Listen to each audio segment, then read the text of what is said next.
Hello दोस्तों, good evening, नमस्कार। आप सभी का स्वागत है आप सभी के अपने यूट्यूब चैनल परीक्षा की शिक्षा में। आई होप कि आप सभी अच्छे होंगे। आपकी जो तैयारी है बढ़िया तरीके से चल रही है। तो जो बच्चे क्लास में फर्स्ट टाइम है, पहली बार नए हैं, उन सबको पता है हमारे चैनल पर आपकी बीएड इंटर एग्जाम 2025 की जबकि तैयारी चाहते हो स्टार्ट हो गई, तो जिसे भी तैयारी पूरी करनी है, कंप्लीट करनी है, चैनल को जो है सब्सक्राइब कर हमारे साथ जुड़ जाएंगे। उसके बगल में जो बेल आइकन देगा है उसको भी आप लोग क्या करेंगे, ऑन कर लेंगे। क्लास का समय देखिए, जीके जीएस की जो क्लास है डेली बेसिस पे सुबह 10 बजे आपकी रीजनिंग की क्लास स्टार्ट हो गई। तो 1 बजे जो आपकी रीजनिंग की क्लास यहाँ पे स्टार्ट कर दी गई है, तो उसमें भी आप लोग जो है आइए, ठीक है। और हिंदी की जो क्लासेस शाम को 7 बजे आपको हमारे चैनल पर डेली बेसिस पे देखने को मिले। हमारे क्लासेस का जो शेड्यूल आपको याद करके रखना है, इसी टाइम पर क्लासेस से जुड़ना है, तैयारी को पूरा और कंप्लीट करना है साथियों, ठीक है। नीचे डिस्क्रिप्शन में आपको इंस्टाग्राम टेलीग्राम का लिंक मिल जाएगा, तो आप लोग हमें यहाँ पे क्या करेंगे, जाके ज्वाइन कर लेंगे, ठीक है। और टेलीग्राम पर मैंने जो अपना व्हाट्सअप का ग्रुप का लिंक शेयर किया था, तो आप लोग उसको जाके ज्वाइन कर लीजिए, ठीक है। ये मेरा व्हाट्सअप का नंबर है, तो आप लोग इस पर मैसेज करेंगे तो भी आपको मैं वहाँ पे क्या करूँगा, ऐड कर दूंगा, ठीक। तो चलिए क्लास स्टार्ट करेंगे। स्टार्ट करने से पहले देखिए, जिसने अभी तक क्लास को लाइक नहीं किया, क्लास को लाइक कर देंगे, क्लास को अपने दोस्तों से शेयर कर देंगे। जिसने अभी तक चैनल को सब्सक्राइब नहीं किया, रिक्वेस्ट है कि चैनल को सब्सक्राइब भी कर देंगे, ठीक है। चलिए पहला क्वेश्चन देखते हैं आपका क्या देगा। 76 नंबर से आपकी जो क्लास स्टार्ट हो रही है हिंदी की। फर्स्ट क्वेश्चन आपका, चतुर्वेद में समास बताइए। चतुर्वेद, चतुर्वेद यानी कि 4 वेदों का समूह, ठीक है। तो यहाँ पे आपका पहला पद क्या है, संख्यावाचक है, ठीक है। तो यहाँ पर पहला पद अगर संख्यावाचक है तो आपका द्विगुण समास हो जाएगा। जिस भी समास में आपका पहला पद संख्यावाचक होगा, वहां पे आपका द्विगुण समास हो जाएगा, ठीक है। क्लियर है। चलिए, तो आपका यहाँ पे द्विगु द्विगु समास हो जाएगा। चतुर्वेद में आपका द्विगु समास हो जाएगा। अगला क्वेश्चन है आपका है 77 नंबर। नाक कान में कौन सा समास बताइए। नाक कान में कौन सा समास है। तो नाक और कान में अगर देखा जाएगा तो द्वंद्व समास है, ठीक है। नाक कान, इसमें आपका द्वंद्व समास, दोनों के दोनों पद प्रधान है ना।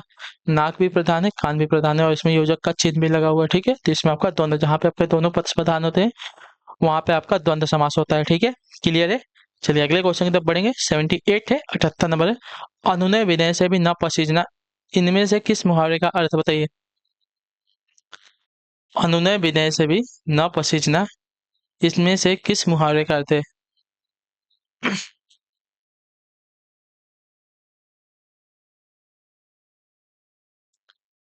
तो अनुनय विनय से भी न पसीजना जो दिया गया है आपका, टस से मस न होना मुहावरे का अर्थ है, ठीक है। जो आपका सी वाला ऑप्शन देगा साथियों, आपका सही उत्तर है। चलिए अगले क्वेश्चन की तरफ बढ़ेंगे। 77 नंबर बताने की कोशिश करेंगे सही उत्तर क्या हो जाएगा। आविर्भाव का विलोम क्या हो जाएगा। आविर्भाव का विलोम क्या होता है। अनावर्तक, अंतिम, तिरोभाव या उद्गम। तो आविर्भाव का विलोम अगर देखा जाएगा तो तिरोभाव, जो आपका सीला ऑप्शन देगा आपका राइट आंसर। आविर्भाव का विलोम आपका तिरोभाव होता है। चलिए अगला क्वेश्चन आपका है 80 नंबर प्रश्न। सही वर्तनी वाला शब्द चुनिए, ठीक है। निरुपाय, निरुपाय, निरुपाय या निरुपय।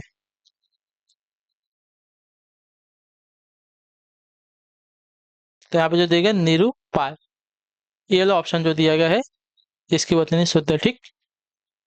निरुपाय की वर्तनी जो दी गई है ऑप्शन नंबर ए में, 80 पे आपका राइट आंसर हो जाएगा, ठीक। क्लियर है। अगला क्वेश्चन 81 नंबर। हिंदी दिवस किस तिथि को मनाया जाता है, ठीक है। हिंदी दिवस किस तिथि को मनाया जाता है। तो हिंदी दिवस जो आपका 14 सितंबर को मनाया जाता है, ये बात याद रखिएगा, ठीक है। हिंदी दिवस जो है 14 सितंबर को मनाया जाता है। और वर्ल्ड वाइड बात करेंगे तो आपका 10 जनवरी को, ठीक है। इंडिया में पूछेगा अगर हिंदी दिवस तो आपका 14 सितंबर, वर्ल्ड वाइड पूछेगा तो 10 जनवरी। चलिए, आरोग्य का पर्यायवाची है क्या। आरोग्य, तो आरोग्य क्या पर्यायवाची आपका निरोग हो जाएगा, जो आपका सील ऑप्शन देगा है 82 पे आपका राइट आंसर है, ठीक है। आरोग्य का पर्यायवाची आपका निरोग से। क्लियर यहाँ तक। अगला क्वेश्चन 83 नंबर, 83 नंबर। इंद्र का पर्यायवाची है क्या बताइए। इंद्र का पर्यायवाची क्या है, 83 पे उत्तर देंगे। तो इंद्र का पर्यायवाची आपका यहाँ पे देवेंद्र, जो आपका सी वाला विकल्प देगा आपका सही उत्तर, ठीक है। इंद्र का पर्यायवाची आपका देवेंद्र से है। क्लियर है यहाँ तक। चलिए क्लियर है, फिर अगला क्वेश्चन भी देख लेंगे आपका क्या दिया गया है। ठीक,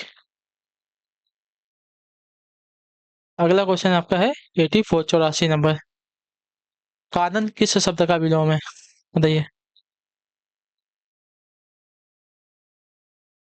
कानन जो है किस शब्द का विलोम है?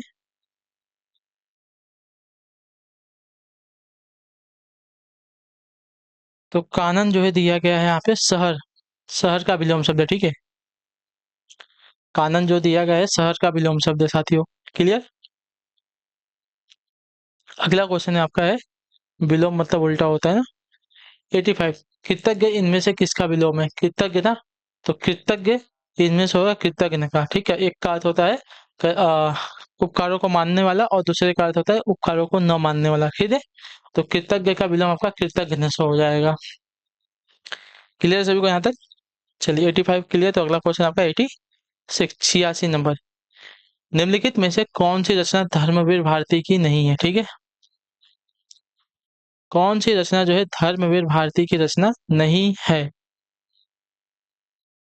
86 नंबर आपका पूछा गया है। तो आपका जो दिया गया यहाँ पे, गुनाहों का देवता, कनुप्रिया, अंधा युग, नाच्यो बहुत गोपाल। नाच्यो बहुत गोपाल जो दिव्य विकल्प देगा है, या जो रचना है धर्मवीर भारती की नहीं है। कनुप्रिया, गुनाहों का देवता, अंधा युग, ये सभी जो रचना है धर्मवीर भारती जी की है, ठीक है। क्लियर है। चलिए 86 पे भी आपका होगा ऑप्शन नंबर डी राइट। अगला क्वेश्चन है 87 नंबर।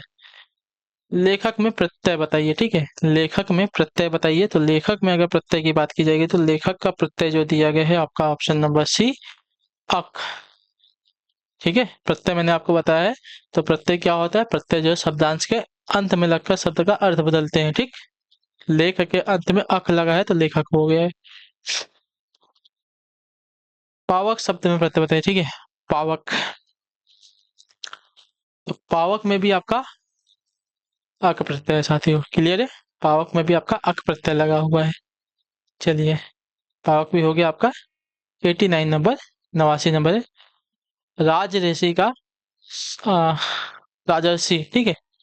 राजर्षि का संधि विच्छेद क्या होगा, बताइए। 89 नंबर, राजर्षि का संधि विच्छेद क्या होगा? तो राजर्षि का संधि विच्छेद आपका राजधन ऋषि से, तो जो आपका ए वाला ऑप्शन देगा साथियों आपका राइट आंसर हो जाएगा, ठीक है। राजर्षि का संधि विच्छेद आपका राजधन ऋषि से है। 89 तक क्लियर है सभी का। राजर्षि का संबंध आपका राजधन ऋषि से है, तो जो आपका दिया गया यहाँ पे ये वाला ऑप्शन आपका राइट आंसर हो जाएगा, राजधन ऋषि।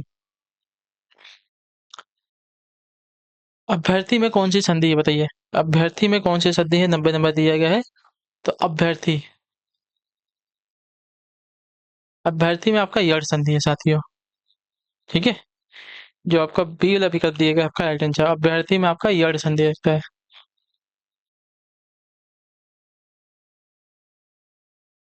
चलिए 91, निम्न में से कौन सा शब्द आपका तद्भव है, बताइए।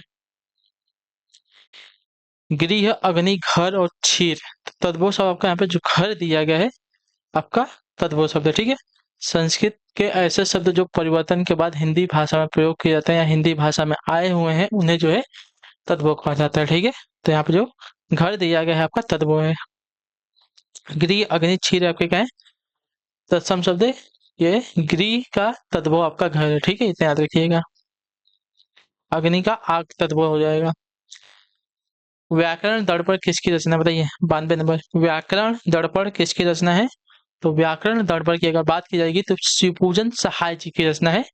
ये वाला ऑप्शन जो दिया गया है आपका सही उत्तर है, ठीक है। शिवपूजन सहाय की रचना है व्याकरण दर्पण। क्लियर। अगला है आपका 93 नंबर। क्या दिया गया है? निम्न में से किसके वाक्य में क्रिया विशेषण शुद्ध रूप में प्रयुक्त है, बताइए। आप मेरी मदद करेंगे ना, गलत है, ठीक।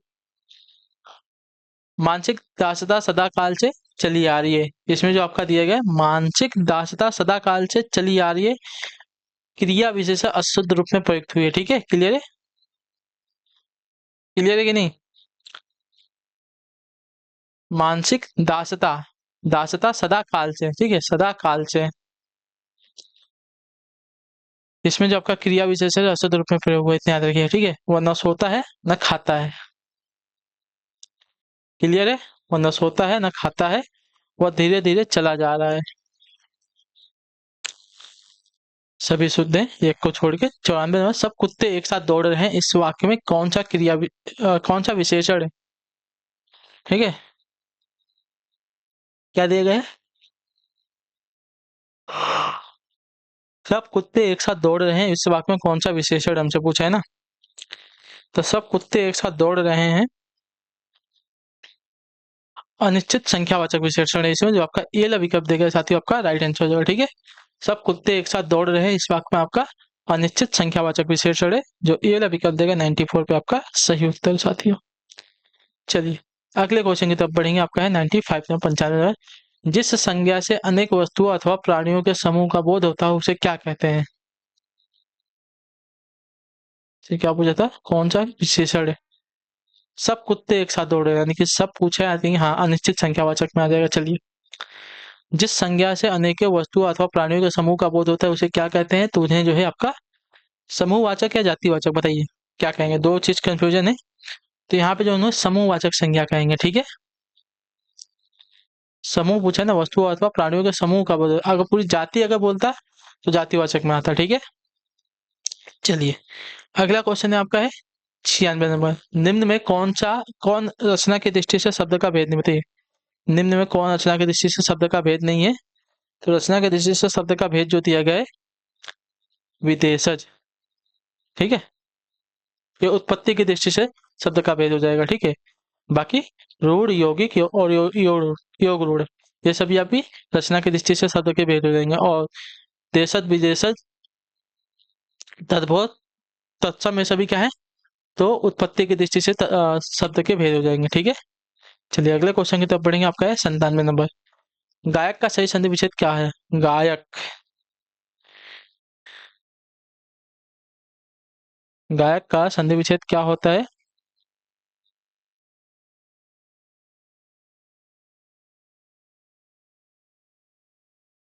तो गय धन अक। ठीक है, गायक का संधि विच्छेद का गय धन अक से हुए, तो जो आपका ए वाला विकल्प देगा 97 पे आपका राइट आंसर हो जाएगा।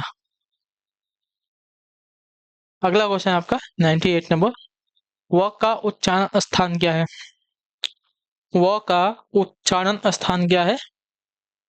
बताने की कोशिश करेंगे आप लोग।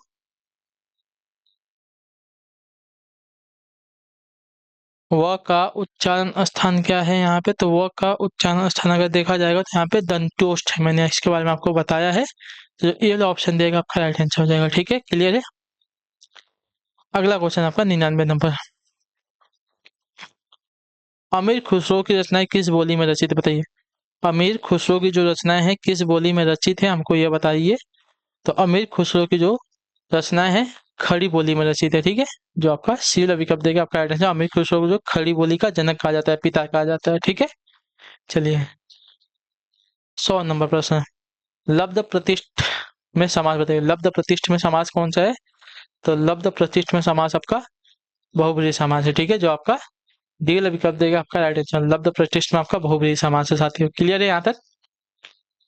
चलिए, तो इसी के साथ जो आपकी क्लास है आज की यहीं पे क्या होती है, पूरी होती है। आई होप जो क्लास आती है अच्छी लगी, अच्छे क्लास को लाइक कर, चैनल पहले चैनल को सब्सक्राइब, और हमें जो है कमेंट अपने क्लास का हमें जो आप दीजिएगा, आपको क्लास कैसी लगी है अपना फीडबैक जो है नीचे कमेंट में दे दीजिएगा। बाकी अगर आपका कोई और डाउट है, कोई क्वेश्चन है, कोई क्वेरी है, तो आप हमें पूछ लीजिएगा, हम उसका आंसर आपको देंगे। ठीक है, तो हम आपसे मिलते हैं आपकी अगली क्लास में, तब तक के लिए टाटा बाय बाय, जय हिंद जय भारत। आपसे क्लास से जुड़ने के लिए बहुत बहुत ही धन्यवाद साथी।